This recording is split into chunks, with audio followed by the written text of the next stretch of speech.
চন্দ্রনাথ পাহাড় সীতাকুণ্ডের সবথেকে উঁচু পর্বত শৃঙ্গ ও নয়নাভিরাম সৌন্দর্যের খনি। অনেক কষ্টের পরে হিন্দু বা সনাতন ধর্মাবলম্বীদের জন্য তীর্থস্থান এই পাহাড় থেকে আপনি দেখতে পারবেন সীতাকুণ্ড শহর ও দূরের বঙ্গোপসাগর। রহস্য ও রোমাঞ্চে ঘেরা এই পাহাড়ে রয়েছে বিভিন্ন পশু প্রাণীর বাস। আজকে আমরা 1200 ফিট উঁচু এই পাহাড়ের সর্বোচ্চ চূড়ায় যাব এবং আপনাদেরকে দেখাবো। সীতাকুণ্ড বাজার থেকে জনপ্রতি 20 টাকা ভাড়া দিয়ে আমরা চলে যাচ্ছি চন্দ্রনাথ পাহাড়ের নিচে। প্রায় 10 মিনিটের মধ্যে আপনারা পৌঁছে যাবেন চন্দ্রনাথ পাহাড়ের নিচে। যারা আমাদের মাত্র 125 টাকা ভাড়া দিয়ে কিভাবে ঢাকা থেকে সীতাকুণ্ডে আসবেন সেই ভিডিওটি দেখেননি, তারা এখনই দেখুন ডেসক্রিপশনে থাকা লিঙ্ক থেকে অথবা আমার চ্যানেল থেকে। আপনাদেরকে এখানে নামিয়ে দিবে। এখান থেকে আপনারা প্রয়োজনীয় লাঠি, পানি অথবা খাবার জিনিসপত্র নিতে পারবেন। এখান থেকে আমাদের যাত্রা শুরু হবে আর আমরা এখান থেকে আমাদের জন্য প্রয়োজনীয় জিনিসপত্র কিনে নিব। আমি আমার জন্য এই লাঠিটা নিলাম, দাম পড়লো 40 টাকা, কিন্তু আপনি যখন লাঠিটি ঘুরিয়ে দিবেন তখন আপনাকে আবার তারা 30 টাকা ব্যাক দিবে, তার মানে 10 টাকা করে পড়বে। এখান থেকেই শুরু নয়, আরেকটু সামনে যেতে হবে আমাদের এই রাস্তা ধরে হেঁটে। এখান থেকে আপনারা চাইলে আপনাদের পায়ের জন্য এগুলো নিতে পারেন, কিন্তু আমার মতে এগুলো না নেওয়াই উচিত, কারণ চন্দ্রনাথ পাহাড়ে এত পিচ্ছিল হয় না যে আপনার এগুলো প্রয়োজন পড়বে। অবশ্যই আপনারা আপনাদের জন্য পানি নিয়ে নেবেন, কেননা পাহাড়ের উপরে পানির দাম দ্বিগুণ অথবা 3 গুণ হয়ে থাকে। তাই আমার মতে এখান থেকেই পানি নেওয়া উচিত। আমাদের ভাগ্য ভালো যে একটু আগে এখানে বৃষ্টি হয়েছে, তাই তেমন রোদ নেই। এই ঠান্ডা আবহাওয়ায় আমরা যাচ্ছি সীতাকুণ্ড পাহাড়ের সর্বোচ্চ চূড়ার উদ্দেশ্যে। অবশেষে আমরা চন্দ্রনাথ পাহাড়ের চূড়ার উদ্দেশ্যে ট্রেকিং শুরু করলাম। বিস্ময়কর এই পাহাড়ে ওঠার সময় আপনাদের চোখে পড়বে হিন্দু ধর্মাবলম্বীদের জন্য পবিত্র নানা রকম স্থান এবং বিভিন্ন রকম খাবারের দোকান।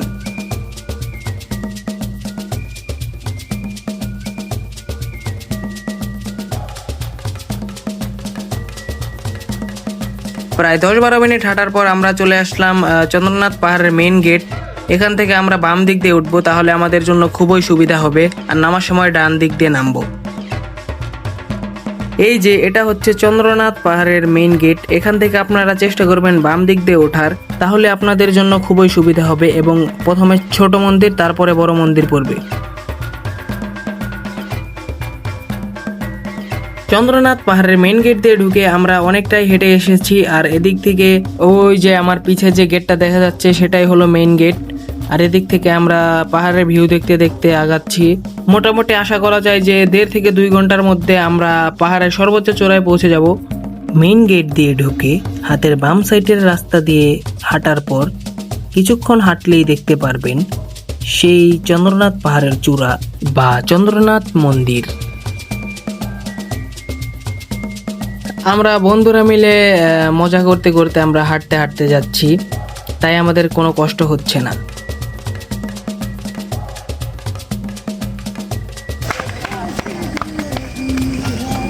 বন্ধুরা, প্রায় 40 মিনিট ধরে ট্রেকিং করার পর আমরা অনেকটাই সামনে এগিয়ে এসেছি। আরেকটু সামনে গেলে আমরা চন্দ্রনাথ পাহাড়ের যে ঝর্ণাটা আছে সেই ঝর্ণাটা দেখতে পারবো। আর আমাকে আরও ভিডিও বানাতে উৎসাহিত করতে এখনই চ্যানেলটি সাবস্ক্রাইব করুন। এই হলো সেই চন্দ্রনাথ পাহাড়ের ঝর্ণা, কিন্তু এটা এখন পানি নেই, বর্ষাকালে এখানে পানি পাবেন। আরেকটু সামনে গেলেই পাহাড়ি রাস্তা শুরু হয়ে যাবে। প্রায় 1 ঘন্টা ট্রেকিং করার পর আমরা ক্লান্ত হয়ে গিয়েছি, আর এখানে আমরা একটু জিরিয়ে নিচ্ছি। সবাই সাথেই থাকুন। এই পাহাড়ি রাস্তা দিয়ে হাঁটার সময় আপনাদেরকে স্বাগতম জানাবে চন্দ্রনাথ পাহাড়ের বানর।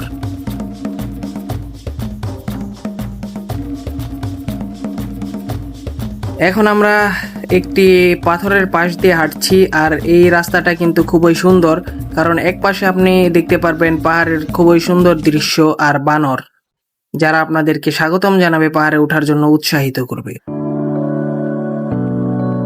সীতাকুণ্ডের সর্বোচ্চ উঁচু এই পাহাড়ে ওঠার সময় আপনারা চেষ্টা করবেন কিছুক্ষণ পর পর জিরিয়ে নেওয়ার, কারণ এখানে অনেকেই অসুস্থ হয়ে পড়ে ওঠার সময়।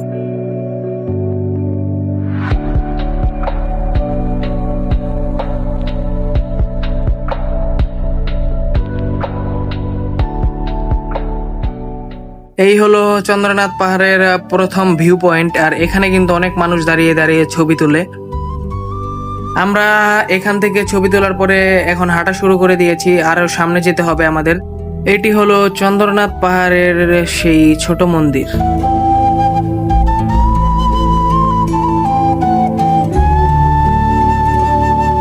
তো ছোট মন্দিরের এখানে বসে আমরা একটু জিরিয়ে নিচ্ছি এবং পানি খেয়ে নিচ্ছি, কারণ আরো অনেকটা পথ আছে।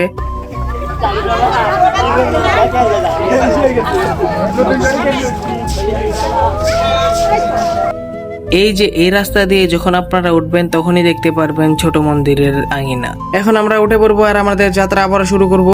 তো বন্ধুরা, প্রায় আমরা চলে এসেছি, আর এখান থেকে কিন্তু আমরা দেখতে পারছি ওই যে দেখা যায় চন্দ্রনাথ মন্দির। এখান থেকে একটু জুম করে দেখাই আপনাদের। ওই যে দেখা যাচ্ছে চন্দ্রনাথ মন্দির, এইখান থেকেই আমাদের উঠতে হবে। ছোট মন্দির থেকে আর 10 মিনিট হেঁটেই কিন্তু আমরা চলে আসলাম সেই কাঙ্ক্ষিত পাহাড়ের চূড়ায়। অনেক কষ্টের পরে প্রায় 1200 ফিট উঁচু সীতাকুণ্ডের এই সর্বোচ্চ শৃঙ্গ থেকে আমি আবির আপনাদেরকে জানাই স্বাগতম।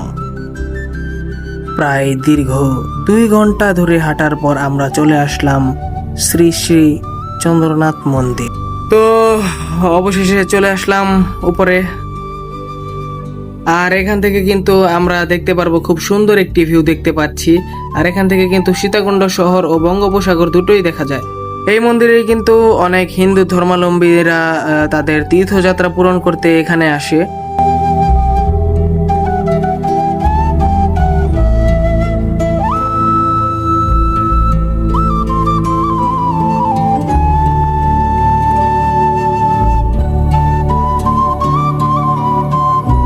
তো গাইস, এই ছিল আজকের ভিডিও। যদি ভিডিওটি ভালো লেগে থাকে তাহলে এখনই আমাকে সাবস্ক্রাইব করুন এবং বেল আইকনে প্রেস করে রাখুন, যাতে নতুন ভিডিও ছাড়ার সাথে সাথে আপনাদের কাছে নোটিফিকেশন চলে যায়। তো দেখা হবে অন্য ভিডিওতে। বাই।